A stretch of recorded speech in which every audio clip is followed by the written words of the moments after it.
Antologi Pembacaan Firman Tuhan yang Maha Kuasa. Pekerjaan Tuhan, watak Tuhan, dan Tuhan itu sendiri, 2.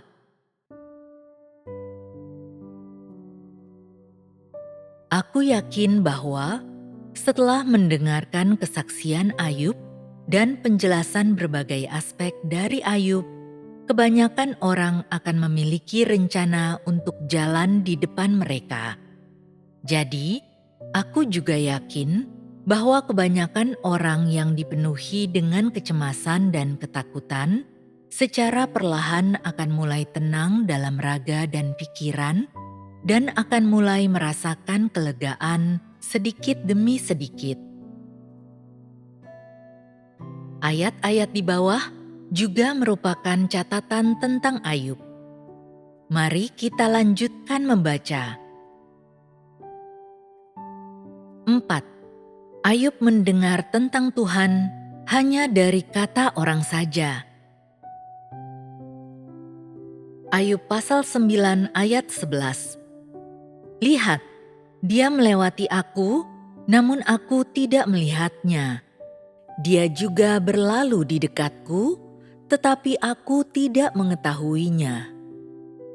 Ayub pasal 23 ayat 8-9. Lihatlah aku maju, tetapi dia tidak ada di sana, dan mundur, tetapi aku tidak bisa melihat dia. Kucari dia di sebelah utara, tempat dia melakukan pekerjaannya, tetapi aku tidak bisa melihatnya.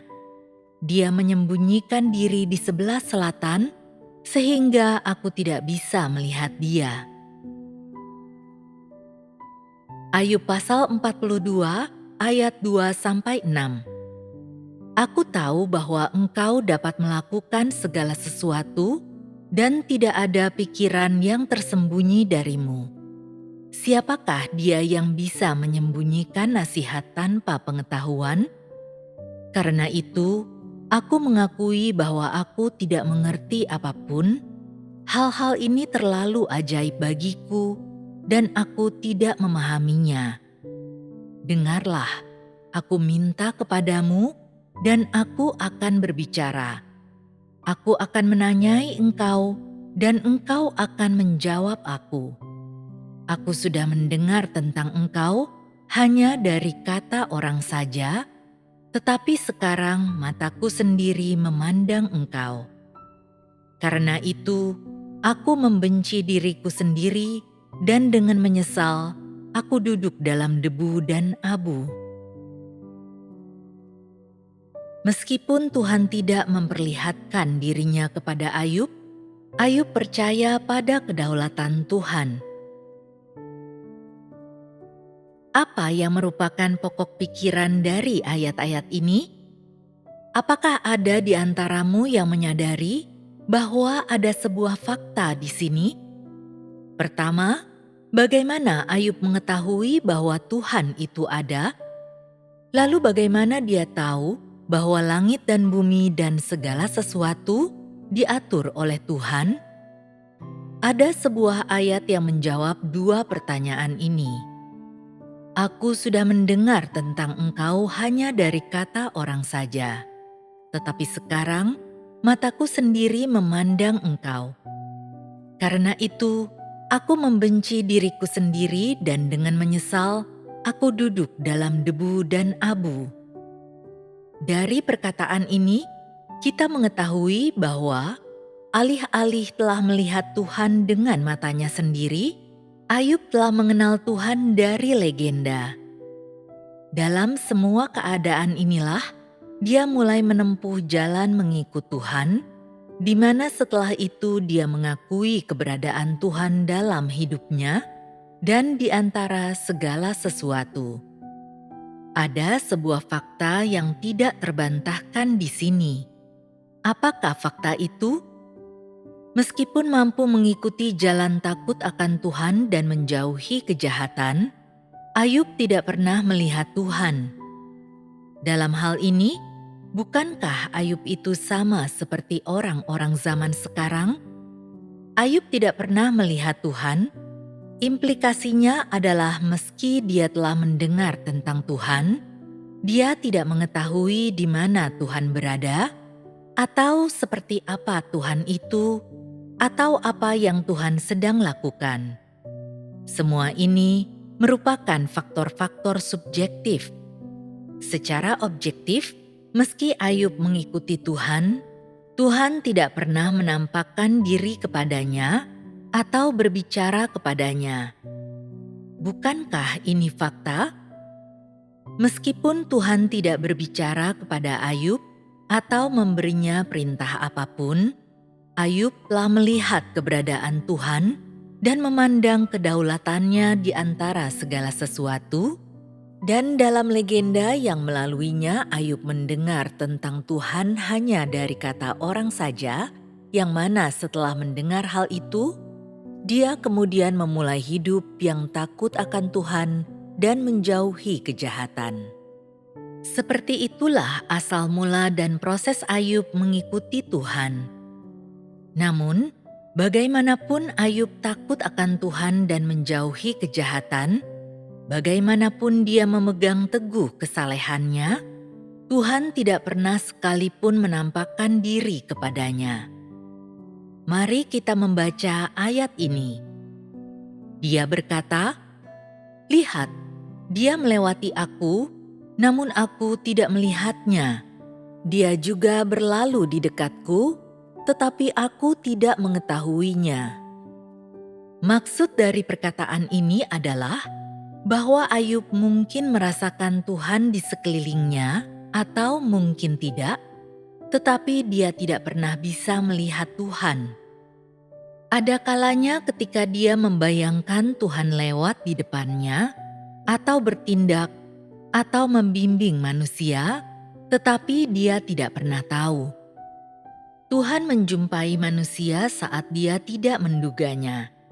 Manusia tidak mengetahui kapan Tuhan datang menjumpainya atau di mana dia datang menjumpainya, karena manusia tidak bisa melihat Tuhan, sehingga bagi manusia Tuhan tersembunyi darinya. Iman Ayub kepada Tuhan tidak tergoyahkan oleh fakta bahwa Tuhan tersembunyi darinya.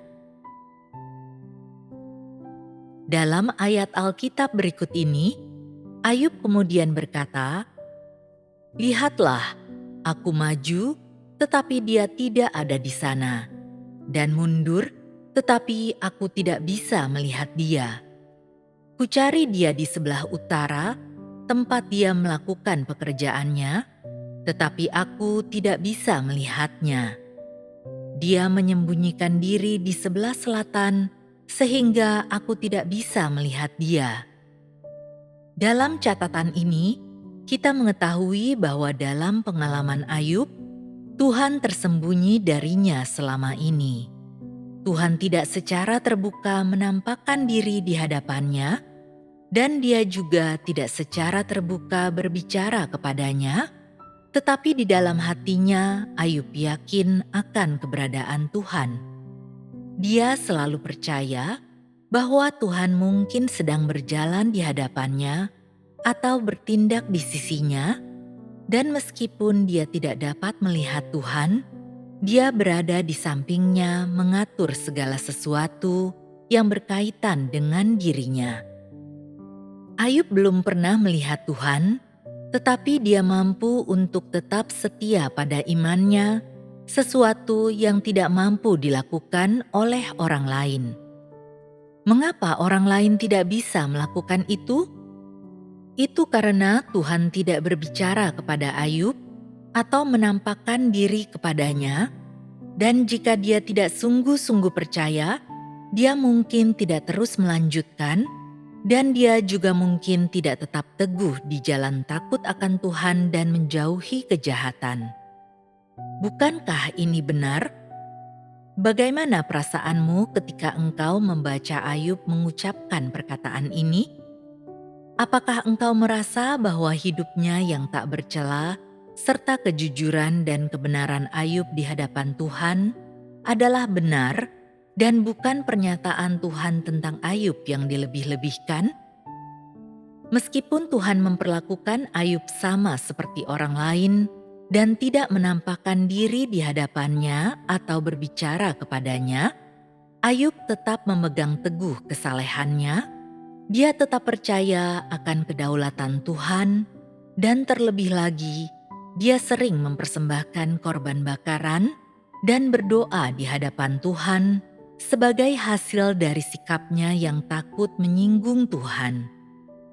Dalam kemampuan Ayub untuk takut akan Tuhan tanpa melihat Tuhan, kita melihat seberapa besar dia mencintai hal-hal yang positif dan seberapa teguh dan nyata imannya. Dia tidak menyangkal keberadaan Tuhan karena Tuhan tersembunyi darinya, dan dia juga tidak kehilangan imannya dan meninggalkan Tuhan karena dia belum pernah melihatnya. Sebaliknya, di tengah-tengah pekerjaan Tuhan yang tersembunyi dalam mengatur segala sesuatu, dia menyadari keberadaan Tuhan dan merasakan kedaulatan dan kuasa Tuhan. Dia tidak berhenti bersikap jujur karena Tuhan tersembunyi, dan dia juga tidak meninggalkan jalan takut akan Tuhan dan menjauhi kejahatan, karena Tuhan tidak pernah menampakkan diri di hadapannya. Ayub tidak pernah meminta agar Tuhan secara terbuka menampakkan diri di hadapannya untuk membuktikan keberadaannya, karena dia telah melihat kedaulatan Tuhan di antara segala sesuatu, dan dia percaya bahwa dia telah mendapatkan berkat dan kasih karunia yang tidak didapatkan orang lain. Meskipun Tuhan tetap tersembunyi darinya, iman Ayub kepada Tuhan tidak pernah tergoyahkan. Karena itu, dia menuai apa yang tidak dimiliki oleh siapapun: perkenanan Tuhan dan berkat Tuhan. Ayub memuji nama Tuhan dan tidak memikirkan berkat atau bencana. Ada sebuah fakta yang tidak pernah disinggung dalam kisah Ayub dalam Alkitab, dan fakta ini akan menjadi fokus perhatian kita sekarang. Meskipun Ayub tidak pernah melihat Tuhan atau mendengar firman Tuhan dengan telinganya sendiri, Tuhan memiliki tempat di hati Ayub. Bagaimana sikap Ayub terhadap Tuhan?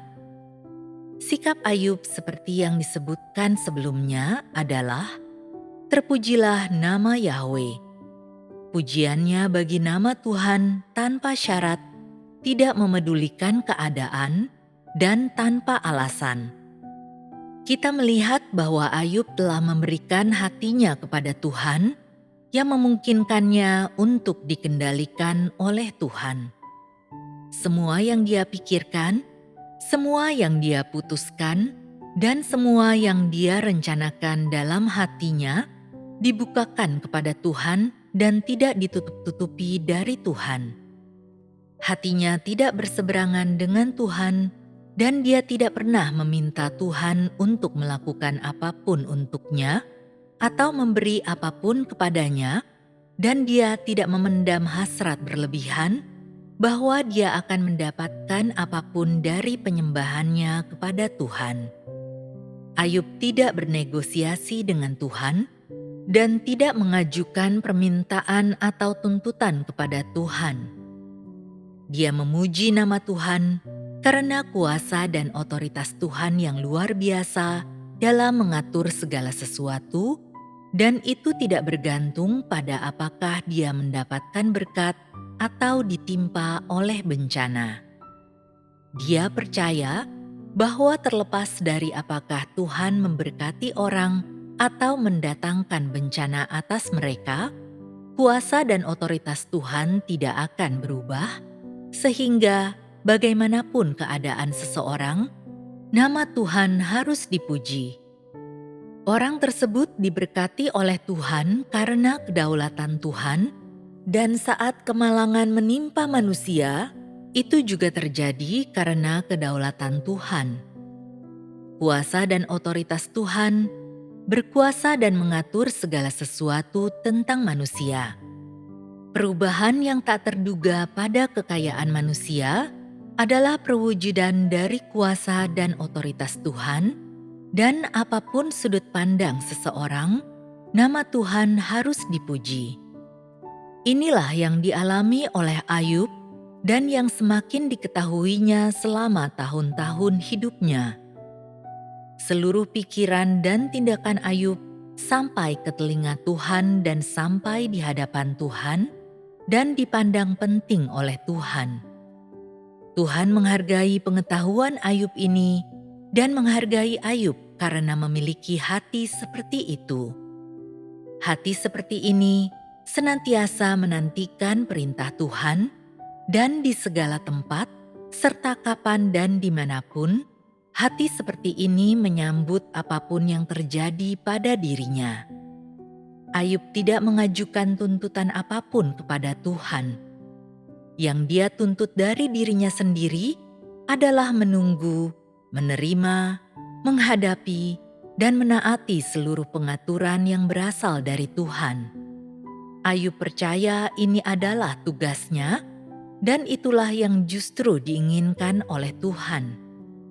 Ayub belum pernah melihat Tuhan atau mendengarnya mengucapkan firman, mengeluarkan perintah, memberi ajaran, atau menginstruksikan apapun kepadanya.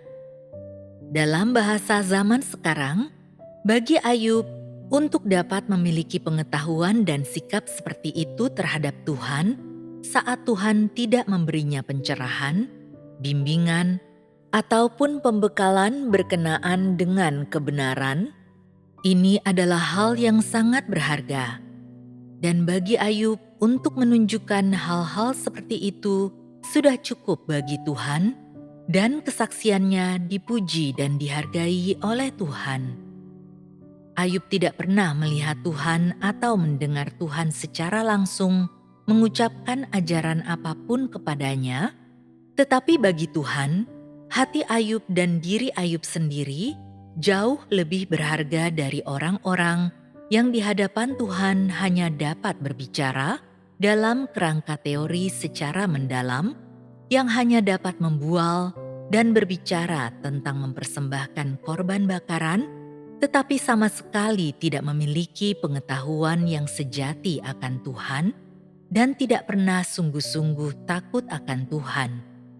Karena hati Ayub murni dan tidak tersembunyi dari Tuhan, dan kemanusiaannya jujur serta baik hati, dan dia mencintai keadilan dan hal-hal yang positif.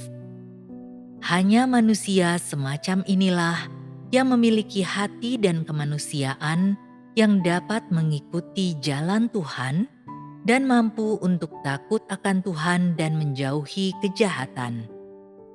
Manusia semacam itu bisa melihat kedaulatan Tuhan, bisa melihat otoritas dan kuasanya, juga dapat mencapai ketaatan terhadap kedaulatan dan pengaturannya. Hanya seorang manusia seperti ini yang benar-benar bisa memuji nama Tuhan. Ini karena dia tidak melihat apakah Tuhan akan memberkatinya atau mendatangkan bencana atasnya, karena dia tahu bahwa segala sesuatu dikendalikan oleh tangan Tuhan dan bahwa kekhawatiran manusia merupakan tanda kebodohan, ketidaktahuan dan sikap irasional, tanda keraguan terhadap fakta kedaulatan Tuhan atas segala sesuatu, dan tanda tidak takut akan Tuhan. Pengetahuan Ayub justru adalah apa yang Tuhan inginkan. Jadi, apakah Ayub memiliki pengetahuan teoritis tentang Tuhan yang lebih besar daripada engkau semua? Karena pekerjaan dan perkataan Tuhan kala itu sedikit, bukanlah hal yang mudah untuk memperoleh pengetahuan tentang Tuhan. Pencapaian demikian oleh Ayub merupakan prestasi yang luar biasa. Dia tidak pernah mengalami pekerjaan Tuhan, mendengar Tuhan berfirman, atau melihat wajah Tuhan.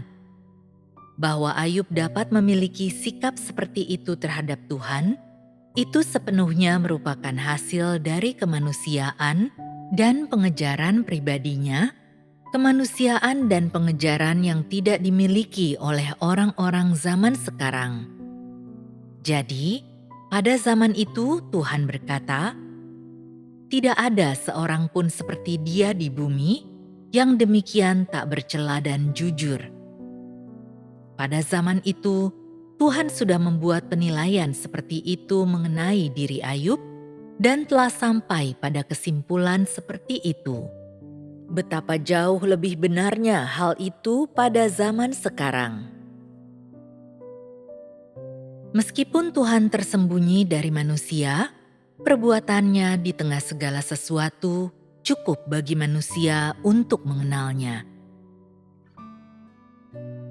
Ayub belum pernah melihat wajah Tuhan atau mendengar firman yang diucapkan oleh Tuhan, apalagi secara langsung mengalami pekerjaan Tuhan, tetapi sikapnya yang takut akan Tuhan dan kesaksiannya selama ujiannya disaksikan oleh semua orang dan dicintai, disukai, dan dipuji oleh Tuhan, dan orang-orang iri dan mengaguminya, dan bahkan lebih dari itu, menaikkan pujian mereka.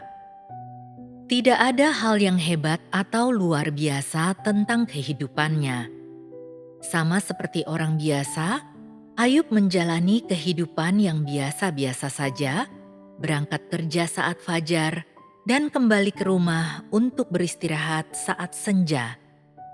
Perbedaannya adalah bahwa selama beberapa dekade hidupnya yang biasa-biasa saja, dia mendapatkan wawasan mengenai jalan Tuhan dan menyadari serta memahami kuasa dan kedaulatan Tuhan yang besar, seperti yang belum pernah dimiliki oleh siapapun. Dia tidak lebih cerdas daripada orang biasa lainnya, hidupnya tidak terlalu ulet, dan dia juga tidak memiliki keterampilan khusus yang tak terlihat. Namun, apa yang dia miliki adalah kepribadian yang tulus, baik hati dan jujur, kepribadian yang menyukai keadilan, kebenaran, dan hal-hal positif. Tak satu pun dari hal-hal ini dimiliki oleh kebanyakan orang biasa. Dia tahu membedakan antara kasih dan kebencian, memiliki rasa keadilan, pantang menyerah dan gigih, serta memberi perhatian yang cermat dalam pemikirannya. Dengan demikian, selama waktunya yang biasa-biasa saja di bumi, dia melihat semua hal luar biasa yang telah dilakukan Tuhan, dan dia melihat kebesaran, kekudusan, dan keadilan Tuhan. Dia melihat perhatian, kemurahan, dan perlindungan Tuhan bagi manusia, dan dia melihat kehormatan dan otoritas Tuhan yang maha tinggi. Alasan pertama mengapa Ayub dapat memperoleh hal-hal yang melampaui orang normal adalah karena dia memiliki hati yang murni dan hatinya adalah milik Tuhan dan dipimpin oleh Sang Pencipta. Alasan kedua adalah pengejarannya. Pengejaran Ayub adalah untuk menjadi sempurna dan tak bercela dan menjadi orang yang menuruti kehendak surga, yang dikasihi oleh Tuhan dan yang menjauhi kejahatan. Ayub memiliki dan mengejar hal-hal ini walaupun dia tidak dapat melihat Tuhan atau mendengar firman Tuhan. Meskipun dia belum pernah melihat Tuhan, dia mulai mengetahui cara Tuhan mengatur segala sesuatu, dan dia memahami hikmat yang dengannya Tuhan melakukan semua itu. Meskipun dia belum pernah mendengar firman yang diucapkan oleh Tuhan, Ayub tahu bahwa perbuatan memberi upah kepada manusia dan mengambil dari manusia, semuanya berasal dari Tuhan.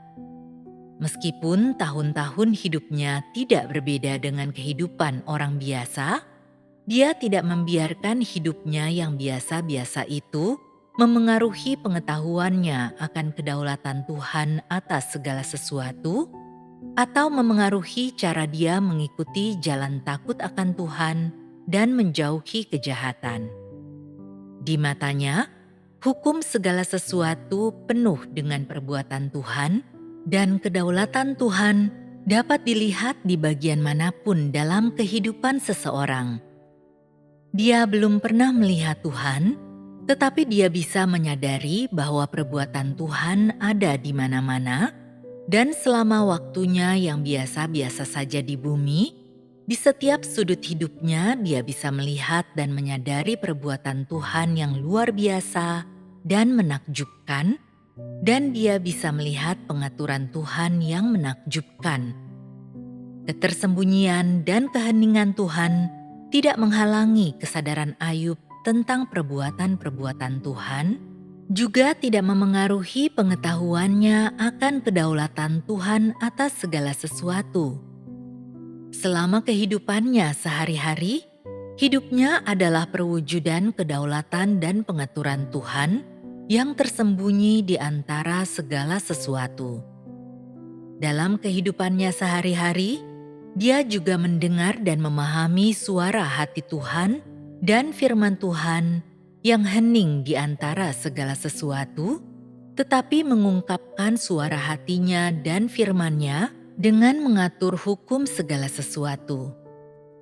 Jadi, jelas bahwa jika orang memiliki kemanusiaan dan pengejaran yang sama seperti Ayub, mereka akan dapat memperoleh kesadaran dan pengetahuan yang sama seperti Ayub, dan dapat memperoleh pemahaman dan pengetahuan yang sama akan kedaulatan Tuhan atas segala sesuatu seperti Ayub. Tuhan tidak menampakkan diri kepada Ayub atau berbicara kepadanya, tetapi Ayub bisa menjadi orang yang tak bercela dan jujur, serta takut akan Tuhan dan menjauhi kejahatan. Dengan kata lain, tanpa Tuhan menampakkan diri atau berbicara kepada manusia, perbuatan Tuhan di antara segala sesuatu dan kedaulatannya atas segala sesuatu sudah cukup bagi manusia untuk menyadari akan keberadaan, kuasa dan otoritas Tuhan, dan kuasa serta otoritas Tuhan cukup untuk membuat manusia mengikuti jalan takut akan Tuhan dan menjauhi kejahatan. Karena manusia biasa seperti Ayub mampu mencapai sikap yang takut akan Tuhan dan menjauhi kejahatan, maka setiap orang biasa yang mengikuti Tuhan juga seharusnya mampu. Meskipun perkataan ini mungkin terdengar seperti kesimpulan yang logis, ini tidak bertentangan dengan hukum segala sesuatu. Namun, fakta-faktanya belum sesuai dengan harapan. Takut akan Tuhan dan menjauhi kejahatan tampaknya merupakan hak Ayub dan hanya Ayub saja. Ketika menyebut takut akan Tuhan dan menjauhi kejahatan, orang berpikir bahwa ini seharusnya hanya dilakukan oleh Ayub, seolah-olah jalan takut akan Tuhan dan menjauhi kejahatan telah diberi label dengan nama Ayub dan tidak ada hubungannya dengan orang lain. Alasan untuk ini jelas, karena hanya Ayublah yang memiliki kepribadian yang tulus, baik hati dan jujur, dan yang mencintai keadilan dan kebenaran, serta hal-hal yang positif, sehingga hanya Ayub yang bisa mengikuti jalan takut akan Tuhan dan menjauhi kejahatan. Engkau harus memahami implikasinya di sini, karena tak seorang pun memiliki kemanusiaan yang tulus, baik hati dan jujur, dan yang mencintai keadilan dan kebenaran serta hal yang positif. Tak seorang pun bisa takut akan Tuhan dan menjauhi kejahatan, dan karena itu manusia tidak pernah bisa mendapatkan sukacita Tuhan atau berdiri teguh di tengah ujian. Ini juga berarti bahwa, kecuali Ayub, semua orang masih terikat dan dijerat oleh iblis. Mereka semua dituduh, diserang dan disiksa olehnya. Mereka adalah orang-orang yang iblis coba telan, dan mereka semua tidak memiliki kebebasan, para tahanan yang telah ditawan oleh iblis. Jika hati manusia dalam permusuhan dengan Tuhan, Bagaimana manusia bisa takut akan Tuhan dan menjauhi kejahatan?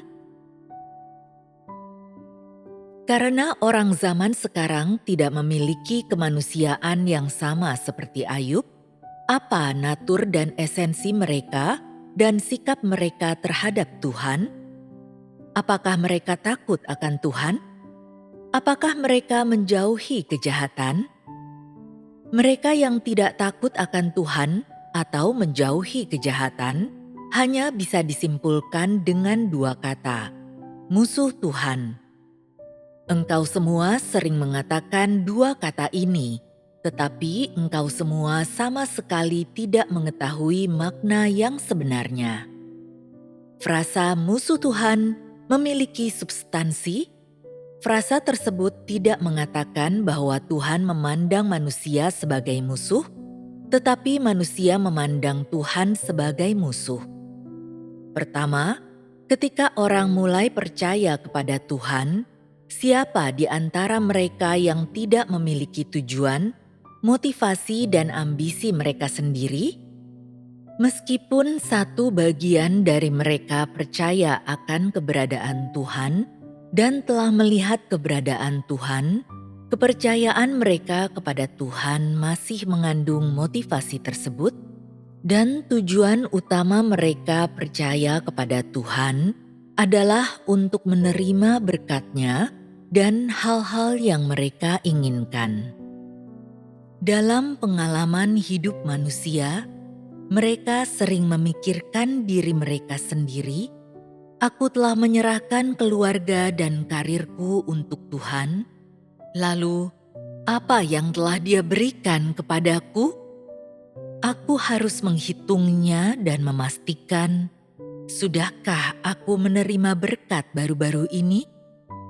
Aku telah memberikan banyak hal selama waktu ini. Aku telah berlari dan berlari, dan telah banyak menderita. Apakah Tuhan memberiku janji-janji sebagai imbalannya? Apakah Dia mengingat perbuatan baikku? Akan seperti apakah akhir hidupku? Bisakah aku menerima berkat-berkat Tuhan? Setiap orang selalu membuat perhitungan semacam itu dalam hati mereka, dan mereka mengajukan tuntutan kepada Tuhan yang mengandung motivasi, ambisi, dan mentalitas bertransaksi mereka.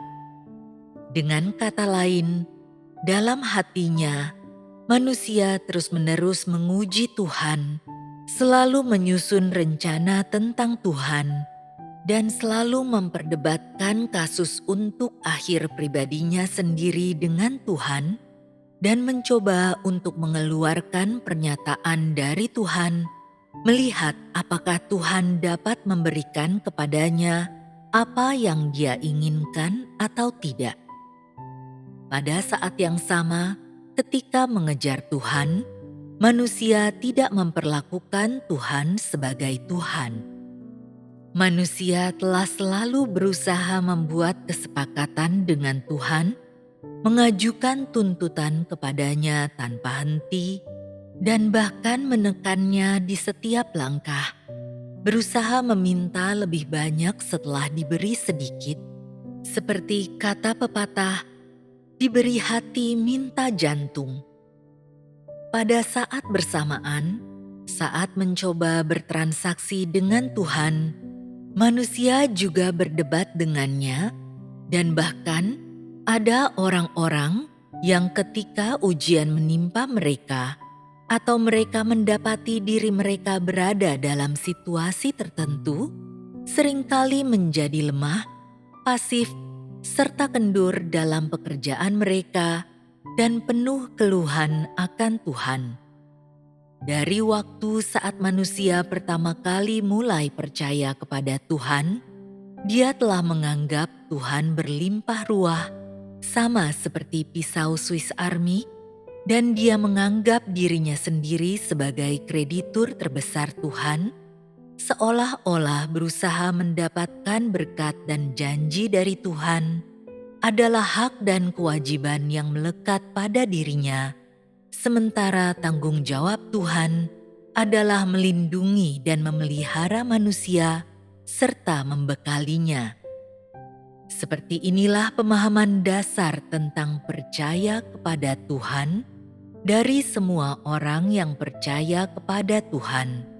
Dan seperti inilah pemahaman terdalam mereka tentang konsep kepercayaan kepada Tuhan. Dari natur dan esensi manusia hingga pengejaran subjektifnya, tidak ada satupun yang berhubungan dengan sikap takut akan Tuhan. Tujuan manusia percaya kepada Tuhan tidak mungkin ada kaitannya dengan penyembahan kepada Tuhan.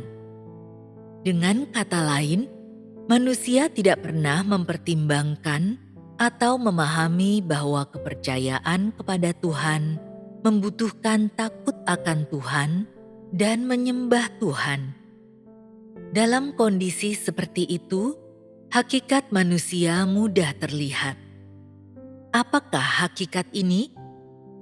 Hati manusia itu jahat, menyimpan pengkhianatan dan kecurangan, tidak mencintai keadilan dan kebenaran, dan hal yang positif, dan hati manusia hina dan serakah. Hati manusia benar-benar tertutup bagi Tuhan. Manusia sama sekali tidak memberikan hatinya kepada Tuhan. Tuhan tidak pernah melihat hati manusia yang sejati, dan Dia juga tidak pernah disembah oleh manusia. Seberapapun besarnya harga yang Tuhan bayar, atau seberapapun banyaknya pekerjaan yang Dia lakukan, atau seberapapun banyaknya Dia membekali manusia, manusia tetap buta dan sama sekali tidak peduli terhadap semua itu. Manusia tidak pernah memberikan hatinya kepada Tuhan. Dia hanya ingin memikirkan hatinya sendiri, membuat keputusannya sendiri. Intinya adalah manusia tidak mau mengikuti jalan takut akan Tuhan dan menjauhi kejahatan, ataupun taat pada kedaulatan dan pengaturan Tuhan, dan dia juga tidak mau menyembah Tuhan sebagai Tuhan. Seperti itulah keadaan manusia saat ini. Sekarang, mari kita kembali memperhatikan tentang Ayub. Pertama-tama, apakah dia membuat kesepakatan dengan Tuhan? Apakah dia memiliki motif tersembunyi dalam memegang teguh jalan takut akan Tuhan dan menjauhi kejahatan? Pada waktu itu, pernahkah Tuhan berbicara kepada siapapun tentang akhir hidup yang akan datang? Pada saat itu, Tuhan tidak pernah berjanji kepada siapapun tentang akhir hidup, dan dengan latar belakang seperti inilah, Ayub dapat untuk takut akan Tuhan dan menjauhi kejahatan. Apakah orang-orang pada zaman sekarang dapat dibandingkan dengan Ayub? Ada terlalu banyak perbedaan. Mereka tidak sebanding dengan Ayub. Meskipun Ayub tidak memiliki banyak pengetahuan akan Tuhan, dia telah memberikan hatinya kepada Tuhan, dan hatinya adalah milik Tuhan.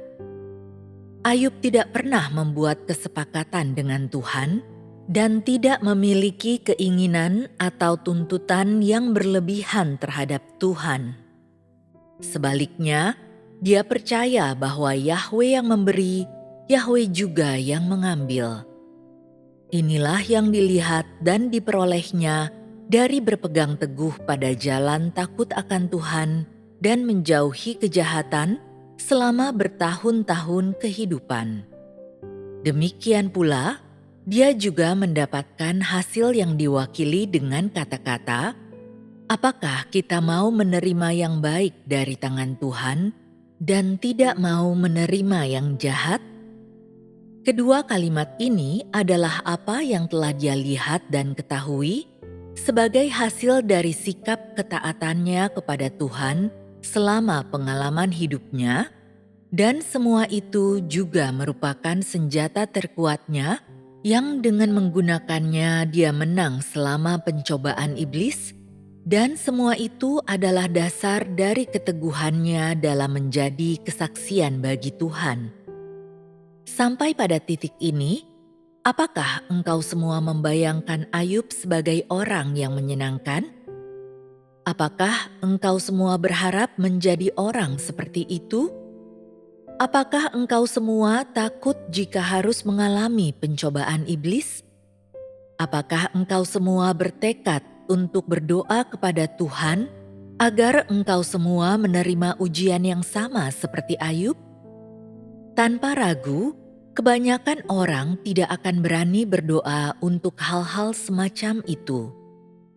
Jadi, jelaslah bahwa iman engkau semua sangat kecil. Dibandingkan dengan Ayub, imanmu tidak layak disebutkan. Engkau semua adalah musuh Tuhan. Engkau tidak takut akan Tuhan. Engkau tidak mampu berdiri teguh dalam kesaksianmu bagi Tuhan.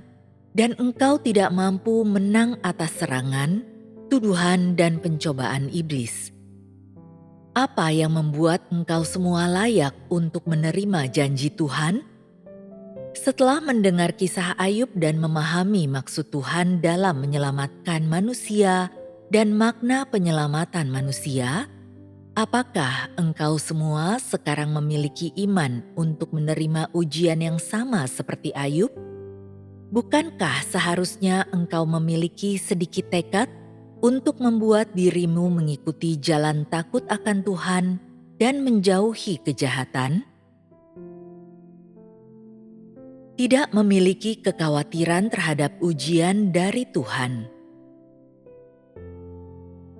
Setelah menerima kesaksian dari Ayub sesudah akhir ujiannya, Tuhan memutuskan bahwa dia akan mendapatkan sekelompok atau lebih dari satu kelompok orang-orang yang seperti Ayub, tetapi dia memutuskan untuk tidak pernah lagi mengizinkan iblis untuk menyerang atau menyiksa orang lain dengan menggunakan sarana yang digunakan olehnya untuk mencobai, menyerang dan menyiksa Ayub dengan bertaruh dengan Tuhan. Tuhan tidak mengizinkan iblis untuk kembali melakukan hal-hal seperti itu kepada manusia yang lemah, bodoh, dan tidak tahu apa-apa. Sudah cukup bahwa iblis telah mencobai Ayub. Tidak mengizinkan iblis untuk menyiksa manusia sesuai keinginannya adalah belas kasihan Tuhan. Bagi Tuhan, sudah cukup bahwa Ayub telah mengalami pencobaan dan penyiksaan iblis.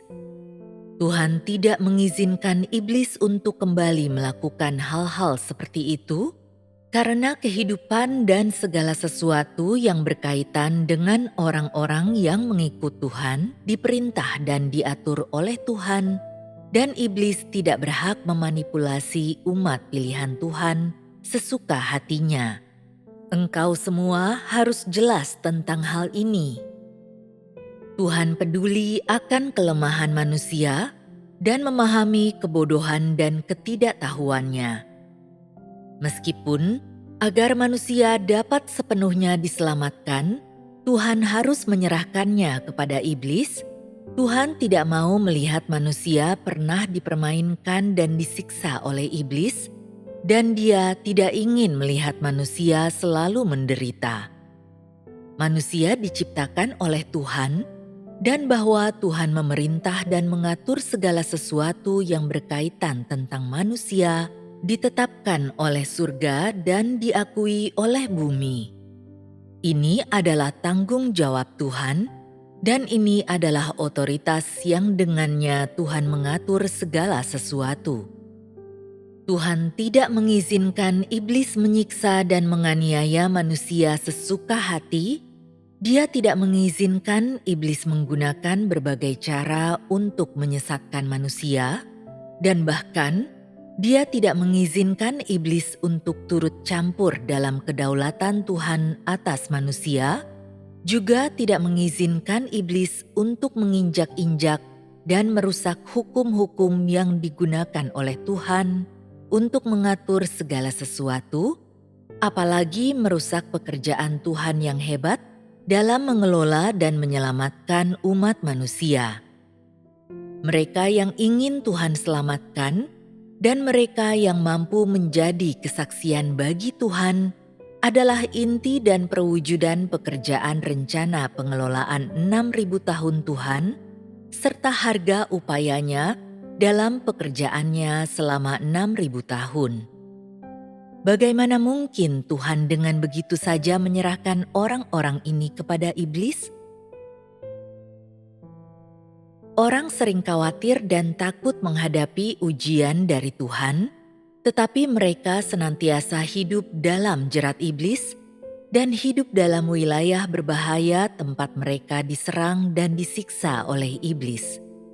Tetapi mereka tidak mengenal rasa takut dan tidak terganggu. Apa yang sedang terjadi? Keyakinan manusia kepada Tuhan hanya terbatas pada hal-hal yang dapat dilihatnya. Dia sama sekali tidak menghargai kasih dan kepedulian Tuhan bagi manusia atau kelembutan dan perhatiannya terhadap manusia.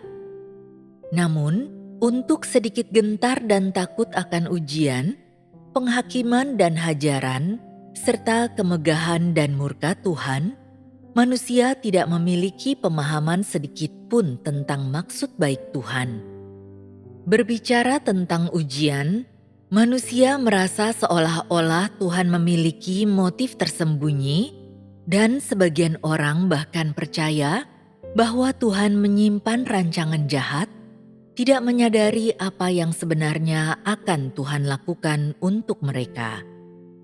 Dengan demikian, pada saat yang sama, ketika menyerukan ketaatan pada kedaulatan dan pengaturan Tuhan, mereka melakukan semua yang mereka bisa untuk menentang dan melawan kedaulatan Tuhan atas manusia dan pengaturan bagi manusia, karena mereka percaya bahwa jika mereka tidak berhati-hati, mereka akan disesatkan oleh Tuhan, bahwa jika mereka tidak memegang erat nasib mereka sendiri, maka semua yang mereka miliki dapat diambil oleh Tuhan dan hidup mereka bahkan bisa berakhir. Manusia berada di kubu iblis, tetapi dia tidak pernah khawatir disiksa oleh iblis, dan dia disiksa oleh iblis, tetapi tidak pernah takut ditawan oleh iblis. Manusia terus mengatakan bahwa dia menerima penyelamatan Tuhan, tetapi tidak pernah mempercayai Tuhan atau percaya bahwa Tuhan akan benar-benar menyelamatkan manusia dari cengkeraman iblis. Jika, seperti Ayub, manusia dapat tunduk pada pengaturan dan rencana Tuhan dan dapat menyerahkan seluruh keberadaannya ke tangan Tuhan, maka bukankah akhir manusia pun akan sama dengan akhir hidup Ayub? Menerima berkat Tuhan? Jika manusia dapat menerima dan tunduk pada aturan Tuhan, apakah ada kerugiannya? Jadi, aku menganjurkan agar engkau semua berhati-hati dalam tindakanmu dan waspada terhadap apapun yang akan menghampirimu. Jangan terburu-buru atau impulsif, dan jangan memperlakukan Tuhan serta orang, perkara dan objek yang telah Dia aturkan untukmu dengan bergantung pada daging atau sifat alamimu, atau menurut imajinasi dan gagasanmu. Engkau harus waspada dalam tindakanmu dan harus berdoa serta lebih banyak mencari agar tidak memicu murka Tuhan. Ingatlah ini. Berikutnya, kita akan melihat bagaimana Ayub setelah ujiannya. 5. Ayub setelah ujiannya. Ayub pasal 42 ayat 7-9. Dan kemudian setelah Yahwe mengucapkan firman itu kepada Ayub, Yahwe berkata kepada Elifas orang Teman, "Murkaku menyala-nyala terhadap engkau dan kedua temanmu, karena engkau tidak mengatakan yang benar tentang aku seperti hambaku Ayub.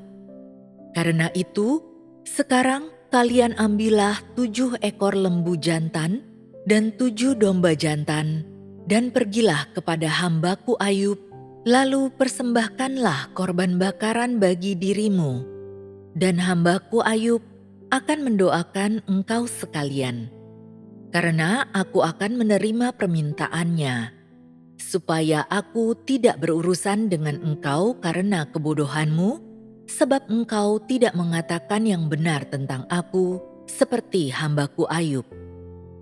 Lalu Elifas orang Teman dan Bildad orang Suah dan Zofar orang Naama pergi dan melakukan seperti yang diperintahkan Yahwe kepada mereka.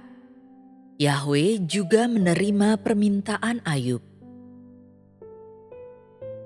Ayub pasal 42 ayat 10. Maka Yahwe memulihkan keadaan Ayub ketika dia mendoakan teman-temannya. Dan Yahwe juga memberikan kepada Ayub 2 kali lipat lebih banyak daripada segala yang dimilikinya sebelumnya. Ayub pasal 42 ayat 12. Maka Yahwe memberkati Ayub dalam kehidupan berikutnya lebih daripada sebelumnya. Dia memiliki 14.000 domba dan 6.000 unta dan 1.000 lembu dan 1.000 keledai betina. Ayub pasal 42 ayat 17. Maka Ayub pun meninggal sesudah tua dan lanjut umurnya. Mereka yang takut akan Tuhan dan menjauhi kejahatan dipandang berharga oleh Tuhan, sedangkan mereka yang bodoh dipandang rendah oleh Tuhan. Dalam Ayub pasal 42 ayat 7-9, Tuhan berkata bahwa Ayub adalah hamba-Nya. Penggunaan istilah hamba oleh Tuhan untuk merujuk kepada Ayub menunjukkan pentingnya Ayub dalam hatinya. Meskipun Tuhan tidak menyebut Ayub dengan panggilan yang lebih terhormat, sebutan ini tidak berpengaruh pada pentingnya Ayub dalam hati Tuhan. Hamba di sini adalah nama panggilan Tuhan untuk Ayub. Penyebutan hambaku Ayub yang berkali-kali oleh Tuhan menunjukkan betapa Dia berkenan dengan Ayub. Dan meskipun Tuhan tidak berbicara tentang makna di balik kata hamba, definisi Tuhan tentang kata hamba dapat dilihat dari firman-Nya dalam ayat Alkitab ini. Tuhan pertama-tama berfirman kepada Elifas orang Teman, "Murkaku menyala-nyala terhadap engkau dan kedua temanmu, karena engkau tidak mengatakan yang benar tentang aku seperti hambaku Ayub." Firman ini adalah pertama kalinya Tuhan secara terbuka memberitahukan kepada orang-orang bahwa Dia menerima semua yang dikatakan dan dilakukan oleh Ayub setelah ujian yang Tuhan berikan kepadanya, dan pertama kalinya Dia secara terbuka meneguhkan keakuratan dan kebenaran dari semua yang telah Ayub lakukan dan katakan. Tuhan marah kepada Elifas dan yang lainnya karena perkataan mereka yang keliru dan tidak masuk akal, karena seperti halnya Ayub, mereka tidak dapat melihat penampakan Tuhan atau mendengar firman yang Dia ucapkan dalam hidup mereka, tetapi Ayub memiliki pengetahuan begitu akurat tentang Tuhan, sedangkan mereka hanya bisa menebak secara membabi buta tentang Tuhan, melanggar kehendak Tuhan, dan menguji kesabarannya dalam semua yang mereka lakukan. Akibatnya, Tuhan menerima semua yang dilakukan dan dikatakan oleh Ayub, dan di saat yang sama, Dia menjadi murka terhadap yang lainnya, karena di dalam diri mereka Dia bukan hanya tidak dapat melihat kenyataan takut akan Tuhan sedikit pun, tetapi juga tidak mendengar apapun tentang rasa takut akan Tuhan dalam ucapan mereka. Karena itu, selanjutnya Tuhan memerintahkan mereka untuk melakukan hal berikut ini. Karena itu, sekarang kalian ambillah 7 ekor lembu jantan dan 7 domba jantan, dan pergilah kepada hambaku Ayub, lalu persembahkanlah korban bakaran bagi dirimu, dan hambaku Ayub akan mendoakan engkau sekalian. Karena aku akan menerima permintaannya, supaya aku tidak berurusan dengan engkau karena kebodohanmu. Dalam ayat ini, Tuhan menyuruh Elifas dan yang lainnya untuk melakukan sesuatu yang akan menebus dosa mereka, karena kebodohan mereka adalah dosa terhadap Tuhan Yahwe, dan karena itu mereka harus mempersembahkan korban bakaran untuk memperbaiki kesalahan mereka. Korban bakaran sering dipersembahkan kepada Tuhan, tetapi hal yang tidak biasa tentang korban bakaran ini adalah bahwa mereka dipersembahkan kepada Ayub. Ayub diterima oleh Tuhan karena dia menjadi kesaksian bagi Tuhan selama ujiannya. Sementara itu, teman-teman Ayub ini tersingkap selama masa ujian Ayub. Karena kebodohan mereka, mereka dikutuk oleh Tuhan, dan mereka memicu murka Tuhan dan harus dihukum oleh Tuhan.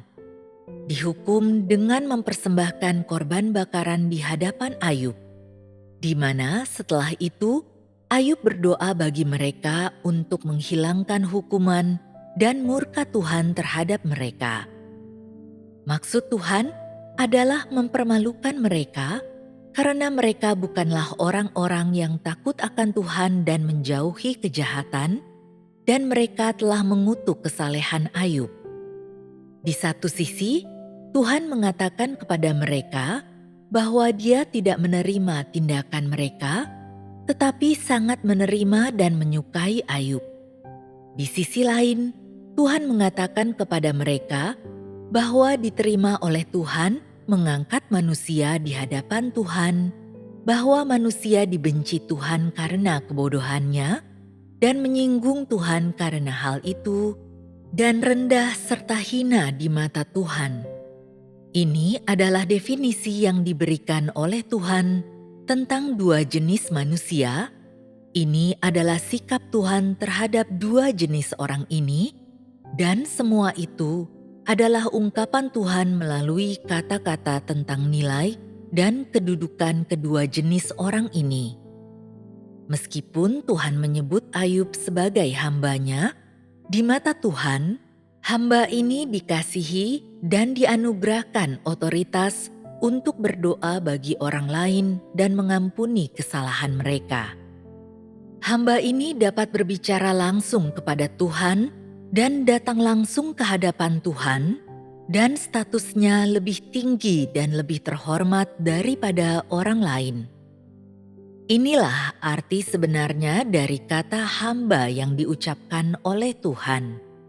Ayub diberikan kehormatan istimewa ini karena rasa takutnya akan Tuhan dan menjauhi kejahatan, dan alasan mengapa orang lain tidak disebut hamba oleh Tuhan adalah karena mereka tidak takut akan Tuhan dan tidak menjauhi kejahatan. Kedua sikap Tuhan yang sangat berbeda ini adalah sikapnya terhadap dua jenis manusia. Mereka yang takut akan Tuhan dan menjauhi kejahatan diterima oleh Tuhan dan dipandang berharga di matanya, sedangkan mereka yang bodoh tidak takut akan Tuhan dan tidak mampu menjauhi kejahatan, serta tidak dapat menerima kebaikan Tuhan. Mereka sering dibenci dan dikutuk oleh Tuhan dan rendah di mata Tuhan. Tuhan menganugerahkan otoritas atas Ayub. Ayub berdoa untuk teman-temannya, dan setelah itu karena doa Ayub, Tuhan tidak menangani mereka sesuai dengan kebodohan mereka. Dia tidak menghukum mereka atau membalas perbuatan mereka. Mengapa demikian?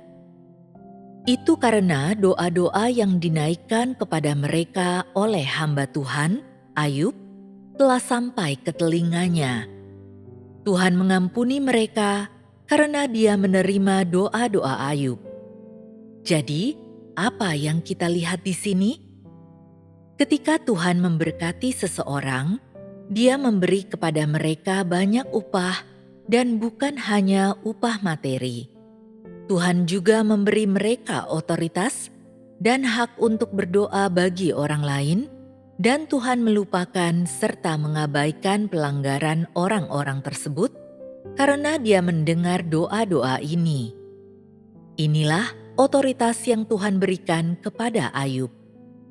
Melalui doa-doa Ayub untuk menghentikan hukuman bagi mereka, Tuhan Yahwe mempermalukan orang-orang bodoh itu, yang tentu saja merupakan hukuman khususnya bagi Elifas dan yang lainnya. Ayub sekali lagi diberkati oleh Tuhan dan tidak pernah lagi dituduh oleh iblis. Di antara perkataan-perkataan Tuhan Yahwe terhadap firman yang mengatakan, "Engkau tidak mengatakan yang benar tentang aku seperti hambaku Ayub." Apakah yang dikatakan Ayub? Itu adalah hal yang telah kita bahas sebelumnya, serta beberapa halaman firman dalam kitab Ayub yang mencatat ucapan Ayub.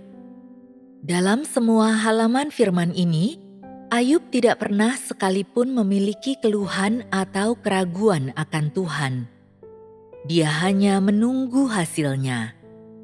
Penantian inilah yang merupakan sikap ketaatannya, di mana sebagai hasil ketaatannya dan sebagai hasil dari perkataan yang dia ucapkan kepada Tuhan, Ayub diterima oleh Tuhan. Ketika dia mengalami ujian dan menderita kesukaran, Tuhan berada di sisinya, dan meskipun kesukarannya tidak berkurang dengan kehadiran Tuhan, Tuhan melihat apa yang ingin dia lihat dan mendengar apa yang ingin dia dengar. Setiap tindakan dan perkataan Ayub sampai ke mata dan telinga Tuhan. Tuhan mendengar dan Dia melihat. Ini adalah fakta. Pengetahuan Ayub akan Tuhan dan pemikirannya tentang Tuhan dalam hatinya pada waktu itu, selama masa itu, sebenarnya tidak sespesifik pengetahuan dan pemikiran orang-orang zaman sekarang. Tetapi dalam konteks pada waktu itu, Tuhan tetap mengakui semua yang Dia katakan, karena perilaku dan pemikiran dalam hatinya, serta apa yang telah Dia ungkapkan dan singkapkan, cukup memenuhi tuntutannya. Selama masa ketika Ayub mengalami ujian, apa yang dia pikirkan dalam hatinya dan yang bertekad untuk dilakukannya, menunjukkan kepada Tuhan suatu hasil, sesuatu yang memuaskan bagi Tuhan, dan setelah ini Tuhan menghentikan ujian terhadap Ayub. Ayub keluar dari kesusahannya, dan ujiannya lenyap dan tidak pernah lagi menimpa dirinya. Karena Ayub telah mengalami ujian dan telah berdiri teguh selama ujian-ujian ini, dan menang sepenuhnya atas iblis, Tuhan memberinya berkat yang berhak diterimanya. Sebagaimana dicatat dalam Ayub pasal 42 ayat 10 dan ayat 12, Ayub diberkati sekali lagi dan diberkati dengan lebih banyak daripada berkatnya yang pertama. Pada saat ini, iblis telah mengundurkan diri dan dia tidak lagi mengatakan atau melakukan apapun, dan sejak saat itu, Ayub tidak lagi diganggu atau diserang oleh iblis, dan iblis tidak lagi membuat tuduhan terhadap berkat Tuhan untuk Ayub. Ayub menghabiskan paruh akhir hidupnya di tengah berkat Tuhan. Meskipun berkatnya pada waktu itu hanya terbatas pada domba, sapi, unta, harta benda, dan sebagainya, berkat-berkat yang ingin Tuhan berikan kepada Ayub dalam hatinya jauh lebih dari ini. Apakah ada catatan pada waktu itu janji-janji kekal seperti apa yang ingin Tuhan berikan kepada Ayub? Dalam berkatnya untuk Ayub, Tuhan tidak menyebutkan atau menyinggung tentang akhir hidupnya, dan terlepas dari kepentingan atau posisi apa yang Ayub miliki dalam hati Tuhan, secara umum berkat Tuhan sangat terukur. Tuhan tidak mengumumkan akhir hidup Ayub. Apakah artinya ini? Pada saat itu, ketika rencana Tuhan belum mencapai titik ketika akhir hidup manusia dikumandangkan, rencana itu belum memasuki tahap akhir dari pekerjaannya, Tuhan tidak menyebutkan akhir, hanya mengaruniakan berkat materi kepada manusia. Ini berarti bahwa paruh akhir hidup Ayub dijalani di tengah berkat Tuhan yang membuatnya berbeda dengan orang lain. Tetapi seperti mereka, dia bertambah tua dan seperti orang normal lainnya, tibalah saatnya ketika dia mengucapkan selamat tinggal kepada dunia. Dengan demikian, dicatat bahwa maka Ayub pun meninggal sesudah tua dan lanjut umurnya. Apa yang dimaksud dengan meninggal dan lanjut umurnya di sini? Pada zaman sebelum Tuhan mengumandangkan akhir hidup manusia, Tuhan menetapkan harapan hidup untuk Ayub, dan ketika usia itu telah tercapai, Dia mengizinkan Ayub untuk meninggalkan dunia ini secara alami. Dari berkat kedua Ayub sampai kematiannya, Tuhan tidak menambahkan kesulitan lagi. Bagi Tuhan, kematian Ayub adalah wajar dan juga perlu terjadi. Itu adalah sesuatu yang sangat normal dan bukan penghakiman atau kutukan. Ketika dia masih hidup, Ayub menyembah dan takut akan Tuhan, sehubungan dengan seperti apa akhir yang dia miliki setelah kematiannya.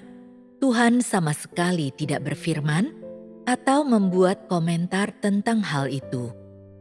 Tuhan itu memiliki rasa kesopanan yang tinggi dalam apa yang Dia katakan dan lakukan, dan isi serta prinsip dari firman dan tindakannya sesuai dengan tahap pekerjaannya dan masa ketika Dia bekerja. Akhir seperti apa yang dimiliki oleh seseorang seperti Ayub dalam hati Tuhan? Apakah Tuhan sudah membuat keputusan dalam hatinya? Tentu saja Dia sudah memutuskan. Hanya saja ini tidak diketahui oleh manusia. Tuhan tidak ingin memberitahu manusia, juga tidak bermaksud untuk memberitahu manusia. Dengan demikian, secara lahiriah, Ayub meninggal dalam usia lanjut, dan seperti itulah kehidupan Ayub. Harga yang dibayar oleh Ayub selama masa hidupnya. Apakah Ayub menjalani kehidupan yang bernilai? Di manakah nilainya? Mengapa dikatakan dia menjalani kehidupan yang bernilai? Bagi manusia, apakah nilai dirinya?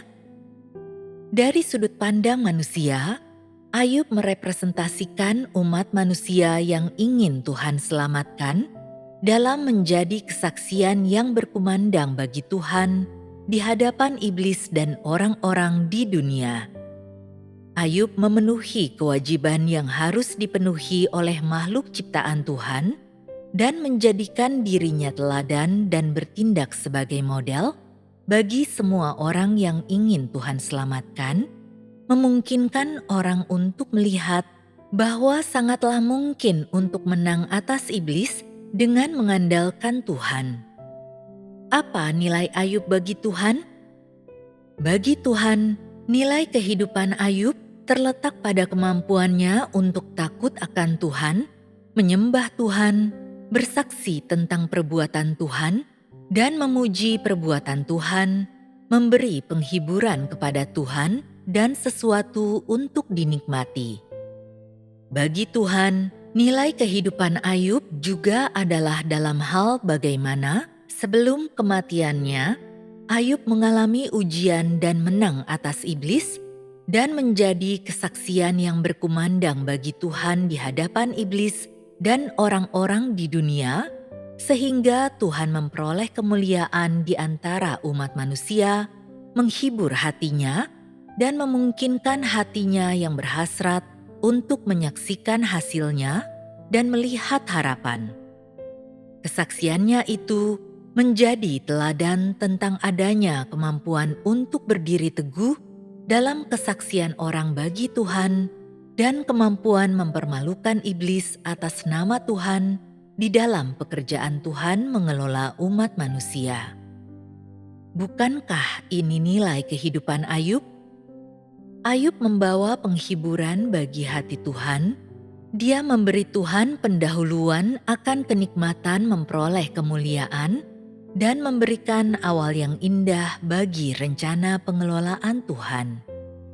Sejak saat itu dan seterusnya, nama Ayub menjadi simbol tentang Tuhan memperoleh kemuliaan dan tanda kemenangan umat manusia atas iblis.